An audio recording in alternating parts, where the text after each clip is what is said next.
Amigos de Triple R, muchas gracias por su atención. Paisanos de Chicago que nos escuchan a través de la radio pública, muchas gracias por seguirnos. Auditorio de B15, gracias, muchas gracias. Vamos a platicar con el abogado Jorge Rada Luébano del despacho Asociados Asesores Fiscales.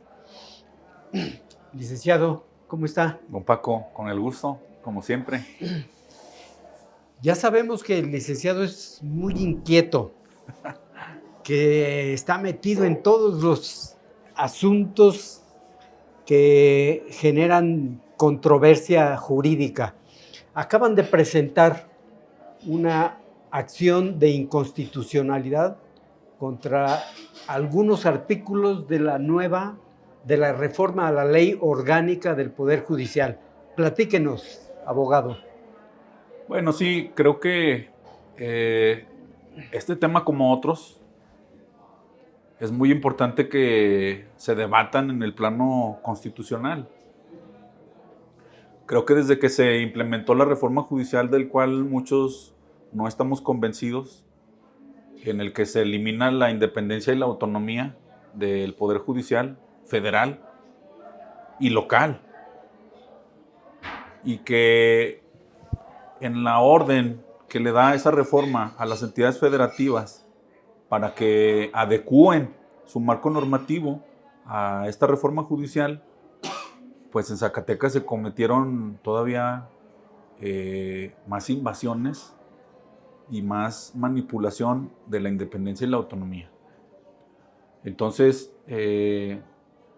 pues creo que hay una manifestación por parte de la ciudadanía y de un sector de la política, pues que están inconformes con estas reformas que se hicieron, ¿no? La ley orgánica del Poder Judicial de Zacatecas es distinta a la ley federal del Poder Judicial. Sí, totalmente. ¿O se homologó? No, totalmente es distinta. Le generan más atribuciones a un órgano de administración, de recursos humanos, de actividades totalmente jurisdiccionales. Y eso no lo mandata la reforma en materia judicial federal. Entonces, sí hay una invasión. Incluso se debió de haber presentado una controversia constitucional por parte del Poder Judicial local. Sin embargo, no se presentó. Desconozco las causas. Habrá que preguntarle al Poder Judicial local. Y ahora, bueno, pues en el escenario está la acción de inconstitucionalidad, ¿no? ¿Por qué? Porque hay artículos que violan totalmente la Constitución. Hay una figura muy importante que se llama los efectos del poder reformador. Un poder local, una reforma local, no puede contradecir una reforma federal.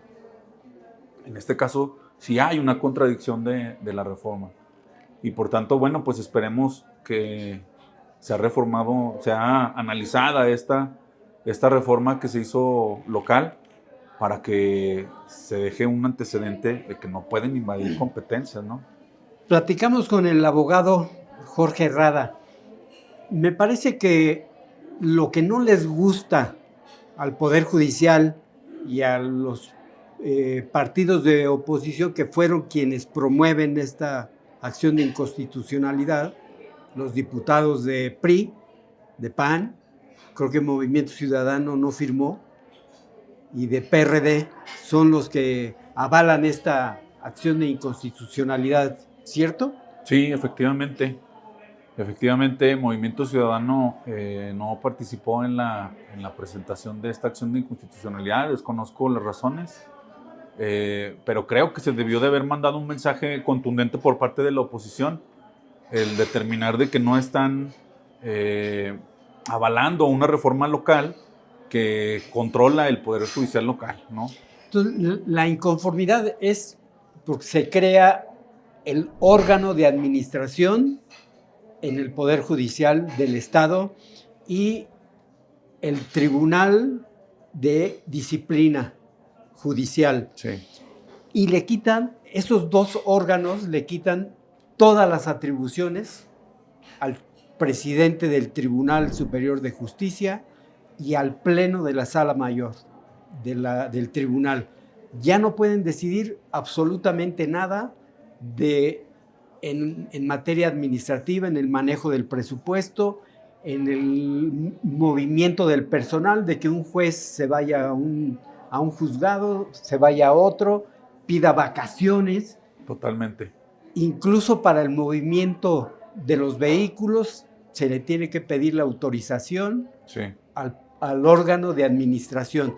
Entonces el magistrado presidente, los magistrados quedan en condiciones de floreros y me dicen que de floreros sin flores. Y eso es el motivo por el que la oposición promueve la acción de inconstitucionalidad. Ya se presentó y la resuelve la Suprema Corte de Justicia, pero ya se van los ministros, ¿no? Sí, ya se van, pero aún así, aunque se vayan, creo que será difícil que se declare pues válida esta reforma local. ¿Por qué? Porque está contradiciendo la reforma judicial federal, evidentemente. Entonces no hay argumento alguno. A mí me gustaría ver qué argumento se presenta por parte de la Coordinación General Jurídica, que ha dejado mucho que ver. Usted lo sabe, desde el amparo de los toros, que por cierto ya viene el serial taurino, se aproxima.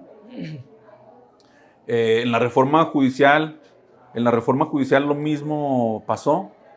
En la reforma también a la ley del ISSSTE, también existen ya suspensiones definitivas.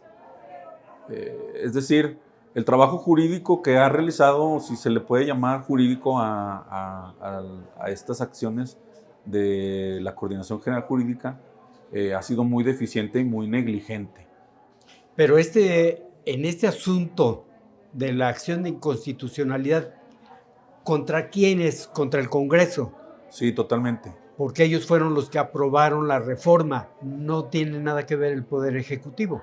No tiene nada que ver formalmente, pero en fondo nosotros sabemos, y la sociedad, usted lo sabe, que los diputados pues forman parte de la misma, es una versión del Poder Ejecutivo.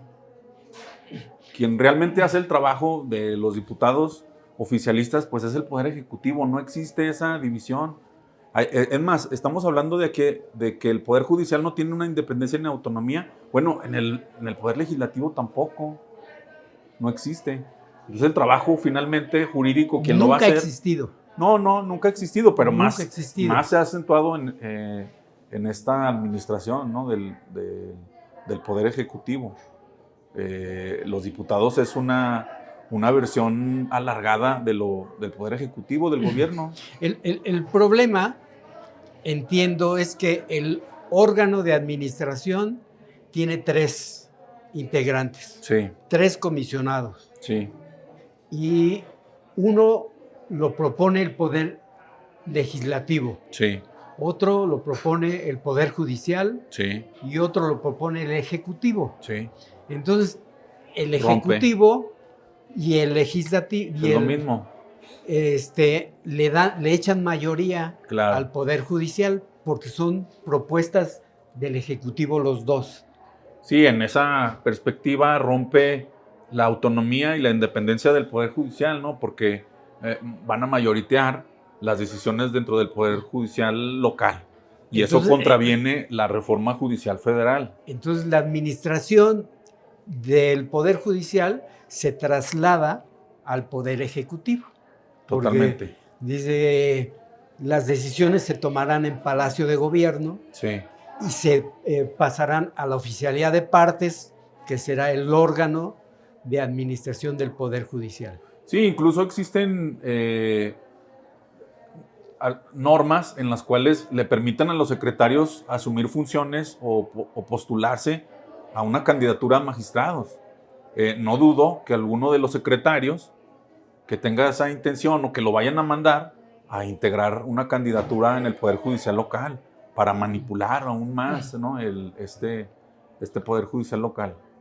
A ver, abogado Jorge Rada, explíqueme, ¿por qué la oposición, los diputados de PRI, PAN, PRD que se oponen a la reforma a la ley orgánica, aprobaron la reforma al Poder Judicial del Estado?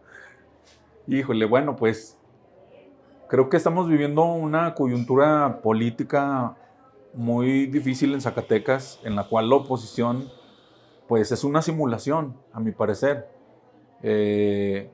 Los diputados, una muestra pues fue el que no haya participado Movimiento Ciudadano, ¿no? Me extraña esa posición política de este partido político alternativo. Y pues bueno, es lamentable, no únicamente en Zacatecas, a nivel nacional, ¿no? La postura que tiene la oposición en Zacatecas. Por eso creo que se requiere un cambio coyuntural en el país, ¿no? Donde se refresque esa parte de la oposición, ¿no? Que ahorita ya no tiene legitimidad y pues no les creemos, ¿no? A esta oposición. Esa actitud del poder legislativo es lo que genera desconfianza del ciudadano. Totalmente. Porque va el presupuesto y lo aprueban. Totalmente. Lo aprueban sin cambiarle una coma, sin cambiarle un punto, y es el presupuesto que manda el Ejecutivo. Es lo que pasó en el segundo piso, ¿no? Viene la reforma al Poder Judicial, la manda el Ejecutivo en Navidad. Sí. Y la manda en Nochebuena. Sí. Y en la Navidad se aprueba. Así es. Y se aprueba sin que ningún diputado de oposición se oponga. Luego viene la ley orgánica y entonces esa sí los incomoda. ¿Por qué? Porque si es parte de lo primero. Yo considero que ni siquiera la motivación principal fue de los integrantes de la oposición en la legislatura. Creo que la motivación viene más allá. La postura por no permitir esa imposición, esa violación a la autonomía y la independencia, no nace de la oposición en la legislatura. Nace incluso de la ciudadanía. Porque nosotros sabemos, como litigantes, que existe un riesgo, el participar, el seguir litigando en un tribunal, en un juzgado, donde va a existir una integración de funcionarios, de servidores públicos, juzgadores, que van a estar totalmente sometidos al Poder Ejecutivo. Y eso no nos conviene a todos en general, no nada más a la oposición, a todos los ciudadanos. Y es muy cierto lo que usted dice. Los diputados tienen doble cara. Primero, en el tema del segundo piso, aprobaron ellos el presupuesto para que se construyera este segundo piso. Y luego salen en los medios de comunicación y dicen que están en contra del segundo piso. Entonces realmente es una contradicción, es una contrariedad que la gente ya no les tiene esa credibilidad. Y pues es lamentable, ¿no? Porque quien paga los platos rotos somos los ciudadanos. Lamentablemente. Exactamente. Díganos, abogado, ¿qué pasó con el segundo piso? Ya se canceló la obra, pero la empresa no ha regresado el anticipo, el fideicomiso no se ha disuelto. Sí. Que usted estaba promoviendo eso, ¿no? Sí, claro. Que se deshiciera el fideicomiso con los 2,000 y tantos millones. Totalmente. ¿No ha avanzado ese asunto? Hemos presentado un escrito. La mayoría de la gente no conoce realmente el motivo por el cual nosotros intervenimos en la presentación de la demanda del segundo piso. Nosotros vimos que ya existían diversas demandas presentadas por otros sectores, pero sin resultados. Afortunadamente nosotros logramos que se concediera la suspensión provisional, la primera suspensión de la construcción del segundo piso. Posteriormente se nos otorgó a todos la suspensión definitiva. Pero el motivo real de esta estrategia jurídica fue el comprobar mediante un juicio constitucional que la obra no contenía con los recursos o con los requisitos establecidos en la ley. Y una vez corroborado que no tenía los requisitos previstos en la ley, podíamos disolver ese contrato de obra pública para que ese contrato de obra pública se anulara y esos recursos se dispersaran para los sectores más importantes, entre ellos mis clientes, los del ISTESAC, que son 2,000 personas en este momento, y lo de los aguinaldos. Entonces, ese es realmente el fondo por el cual nosotros presentamos ese juicio de amparo. Diversos juicios de amparo, fueron como 5 demandas que presentamos. El fondo es, no puedes destinarle recursos a una obra pública cuando tiene necesidades primigenias, ¿no? Por ejemplo, de adultos mayores. ¿Cómo vas a destinar millones de pesos para un espectáculo sin calidad cuando la misma gente dice que no existe calidad y dejas desamparados diversos servicios públicos que están obligados a prestar el gobierno del Estado? Me refiero ahora para la FENASA, que ya se están reuniendo para organizarla.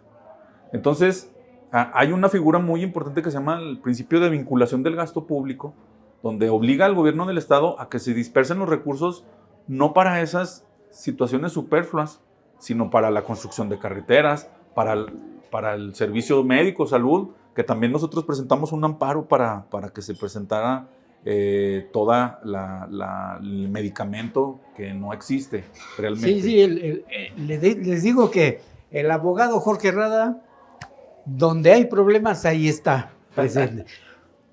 Presentó un amparo por el desabasto de medicamentos. Sí. Presentó un amparo contra los libros de texto gratuitos. Así es. Presentó un amparo contra las corridas de toros. Sí.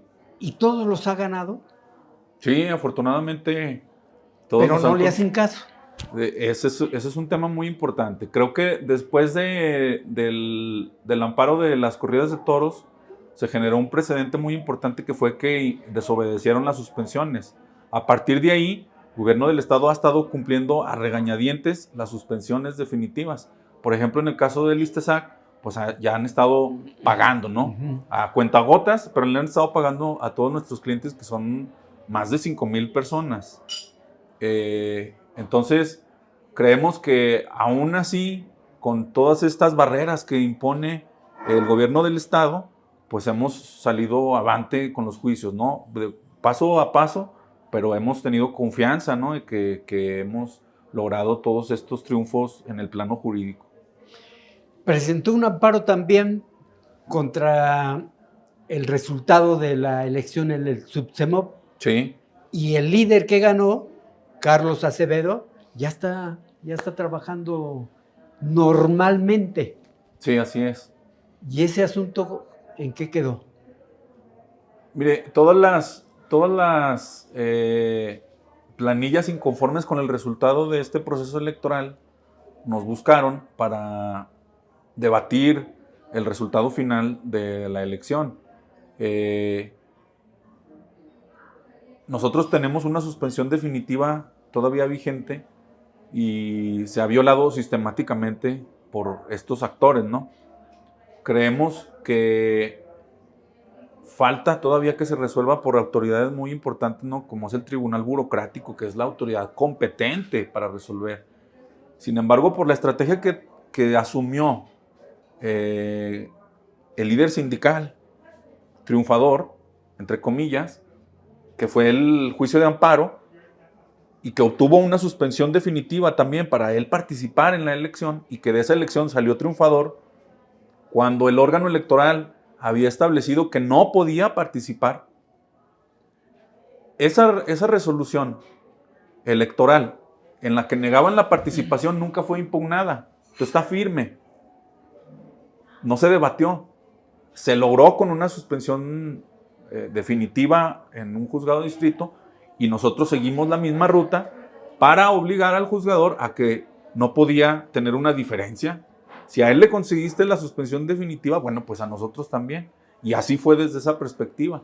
Pero el fondo del asunto aún no se resuelve. Entonces, se me hace extraño y debatible totalmente el cual se haya asumido esa postura en la cual Carlos pues esté ya asumiendo como si se hubiera resuelto el tema de fondo, ¿no? Y realmente no se ha resuelto. Pero bueno, esperemos a ver, porque todavía queda, ¿no? En este juicio pendiente. Por ahí ya existen diferencias entre las planillas que nos buscaron al inicio y bueno, pues ya depende totalmente de ellos si quieren continuar con la ruta jurídica que nosotros iniciamos. Finalmente, abogado, finalmente por esta vez, Sí. por esta vez,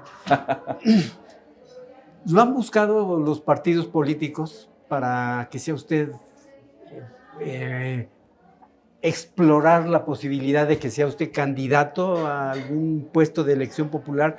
Porque ahora todo el mundo anda ya metido en el 2027. Sí. Dice el obispo, no se calienten, espérense, todavía no es tiempo. Y creo que se aceleraron más las cosas. ¿Lo han buscado usted? Sí, generalmente he tenido siempre plática con los partidos políticos por los asuntos que traemos. Por ejemplo, el asunto de la acción de inconstitucionalidad, la reforma a la ley del ISTESAC. He tenido acercamiento con todos ellos. Pero si yo hubiera querido, don Paco, yo ya hubiera sido candidato. Mi interés ahorita, creo que donde hemos revolucionado la escena política y social, ha sido desde esta parte, ¿no? Desde el litigio estratégico. Entonces, pues yo estoy ahorita tratando de darle resultados a toda la gente que ha confiado en nosotros en el trabajo que ha hecho su servidor y mi equipo de trabajo. Y hasta obtener un resultado tangible, estaré muy contento de haberlo hecho, ¿no? Pero ahorita en eso es en lo que me estoy enfocando. ¿Quiere usted seguir viviendo de su trabajo? Totalmente. No se va a meter a la política ni a cargos públicos porque quiere seguir viviendo de su trabajo profesional y seguir cumpliéndole a su clientela. No, y aparte creo, don Paco, no sé si usted tenga la misma perspectiva, hemos hecho más política nosotros desde este rubro que estando dentro estos políticos que están ahorita supuestamente como actores, ¿no? Nosotros movemos más el terreno jurídico y social y político en el litigio estratégico. El tema de salud, el tema de seguridad social, el tema de maltrato animal, el tema de la constitucionalidad de las normas. Entonces, yo creo que no necesito estar dentro de la política para ser un político. Al contrario, ¿no? Tenemos más materia política aquí. Yo creo que juega usted un papel importante porque en la cuarta transformación los gobiernos son muy proclives a atropellar las leyes, a pasar por encima de las leyes. Evidentemente. Entonces se necesita un equipo, la sociedad necesita profesionales de la ley que defiendan las leyes y la Constitución. Sí, y hay que tener algo muy en claro, don Paco. Zacatecas ya no es de izquierda ni de derecha, ni incluso el país. Ya no estamos un escenario que te proponga la derecha o un escenario que te proponga la izquierda. Creo que nos han demostrado todos los partidos que son lo mismo, obtenemos el mismo resultado, incluso peor, me refiero a la izquierda. Entonces, no es de partidos, no es de izquierda ni de derecha, es ahora de unirse para una causa común, que es rescatar las instituciones, rescatar Claro. la democracia, el Estado de Derecho, porque ahorita ya cualquiera viola la ley. En los municipios, en los estados y en la federación se brinca la ley y eso pues es muy delicado para la convivencia de todos nosotros, ¿no? Entonces estamos enfocados en eso, en que se cumpla la ley, el Estado de Derecho y que se le respeten los derechos a todas las personas, ¿no? Incluyendo a los adultos mayores, que es el gran mayor de clientes que nosotros tenemos, ¿no? Que han sido siempre arriba de 5,000 personas y eso me mantiene a mí en la lucha ante el poder muy convencido de los principios que defendemos nosotros en el despacho. Le agradezco mucho su tiempo, abogado. Por esta vez terminamos. Perfecto, Le agradezco don Paco. mucho que nos haya atendido y que nos haya dado claridad en este asunto de la ley orgánica del Poder Judicial. Muchas No, gracias. al contrario, a usted, don Paco. Muchas gracias a ustedes, amigos. Los espero en la próxima. Gracias.